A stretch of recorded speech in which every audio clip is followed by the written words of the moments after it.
ہمارا ہے. ہم نے اس کے ذروں سے اس وطن کی مٹی سے پیار کرنا ہے. اور یہ آپ چھوڑ دیں کہ سندھ میں فلانے کی حکومت ہے اور خیبر پختونخوا میں فلانے کی حکومت ہے, پنجاب فلانے کا ہے اور بلوچستان فلانے کا ہے. یہ باتیں آپ چھوڑ دیں. خیبر پختونخوا بھی درویشوں کا ہے, حضرت بابا عبدالرحمان کا ہے, پیر عثمان کی شریف کا ہے خیبر پختونخوا.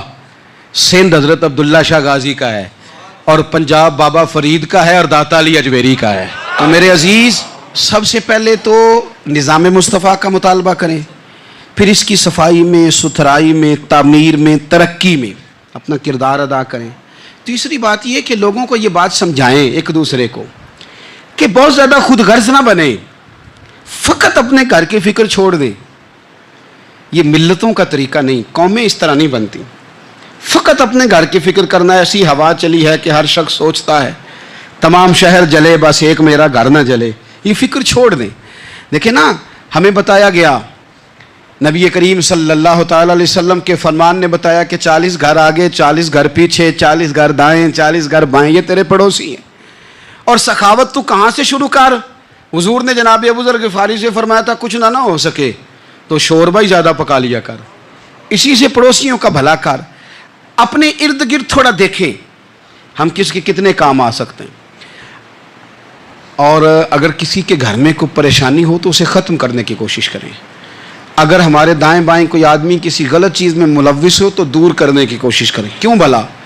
اس لیے کہ پڑوسی کے گھر کی آگ صرف اس لیے نہیں بجھانی چاہیے کہ اس کا گھر نہ جل جائے. پڑوسی کی آگ اس لیے بھی بجھا دینی چاہیے کہ اگر اس کے گھر سے آگ نہ بجھائی تو وہ ہمارے گھر بھی آ جائے گی. اگر ساتھ والے کے گھر کی آگ نہ بجھائی جائے تو وہ ہمارے گھر بھی آ جائے گی. اس لیے اس وطن میں جتنے گھر ہیں وہ سارے اپنے. ایک آخری بات آپ حضرات کی خدمت میں بڑی درد مندانہ میں نے عرض کر دی, درد مندانہ.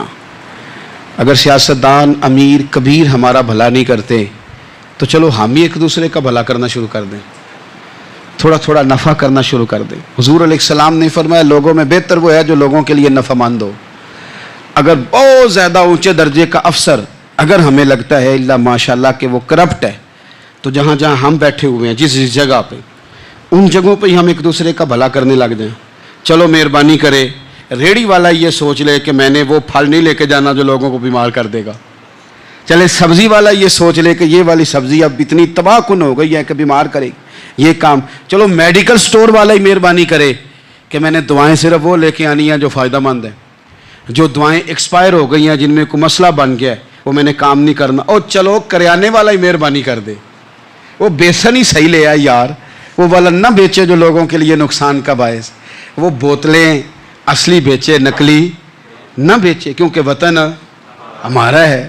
آپ یقین کریں کہ میں اوپر کی بات نہیں کرتا, نیچے تک حال اتنا خراب ہے کہ آگے آگے جو پھل دکھانے کو لگائے ہیں وہ اور ہیں, اور ان کے پیچھے جو پڑے ہیں وہ اور ہیں. اتنا عجیب منظر, اتنی عجیب. میں اب تو چلیں کچھ احباب مجھے سفر کرا دیتے ہیں. ایک زمانے تک میں کرائے کی گاڑی میں سفر کرتا تھا. ایک صاحب کو میں نے ایک دفعہ بتایا کہ مجھے شیخو پورہ جانا ہے, کتنی دیر رکیں گے؟ میں نے کہا کہ ظاہر ہے جلسہ ہے, فارغ ہوگا تو آ جائیں گے. تو شیخو پورہ والوں نے بھی مجھے شیخو پورہ بتایا تھا, تو وہاں جا کے پتہ چلا کہ 10 کلومیٹر اندر جانا ہے. انہوں نے بریک لگا لی وہیں پہ, کہنے لگے جو 10 کلومیٹر اگے جانا ہے تو پیسے نویں طے ہون گے. گل شیخو پورے دی ہوئی سی. تو میں کوئی ایسا مسئلہ نہیں تھا, میں ہنس پڑا, پریشان نہیں ہوا. میں نے کہا بالکل ٹھیک ہے, آپ صحیح کہہ رہے ہیں, یہ آپ کی بات بالکل بجا ہے, آپ نے جو کہا وہ درست کہا. لیکن یار میں نے تو یہی سنا ہے کہ یہ شیخو پورہ ہے, تو 10 کلومیٹر تک تو بہرحال ایک شہر ویسے بھی ہوتا ہی ہے. یہ تو نہیں ہوتا کہ اس کی ایک باؤنڈری ہے کہ 1 کلومیٹر کے اندر شہر بند ہے. لیکن میں نے کہا کہ تیری سوچ نے ایک بات, مجھے اس دوست کو میں نے سمجھایا, پیارے تھے, قائل کیا. اور میں نے کہا تمہاری سوچ سے ایک بات میری سمجھ میں آئی ہے کہ ہم بڑے خود غرض ہیں. ہمیں صرف ہمارے حکمران نہیں لوٹتے, بس ہاتھ نہ پہنچے تو انگور کھٹے ہیں, ورنہ اگر پہنچ جائیں تو کوئی ایک طریقہ ہونا چاہیے کسی بندے کو کسی جگہ نیچے لے کے آنے کا کہ ہو 10 کلومیٹر آپ نے تو یہ کہا تھا, اب کیسے بات ہوگی. میں نے انہیں کہا کہ کچھ بھی نہیں اس سے فرق پڑتا, اس سے کوئی فرق نہیں پڑتا. لیکن ایک زمانہ میں نے دور دیکھا, اور ایک دور میں نے وہ بھی دیکھا کہ مجھے ایک جگہ جانا تھا.